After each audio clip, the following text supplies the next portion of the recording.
We are sorry that you're having difficulty with your sensor. Did you know that you can now request a replacement online?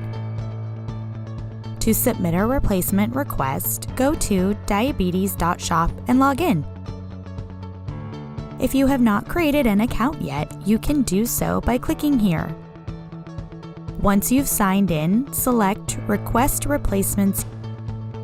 When you get to the Replacements page, select Sensor Replacement Request. You'll then be asked a series of questions to help us determine why a sensor ended earlier. When possible, have your sensor information, such as lot number, ready. If your sensor is eligible for a no-cost replacement, we'll ship you one. If you prefer to talk to someone about getting a replacement, you can call 1-800-646-4633 and select option 1.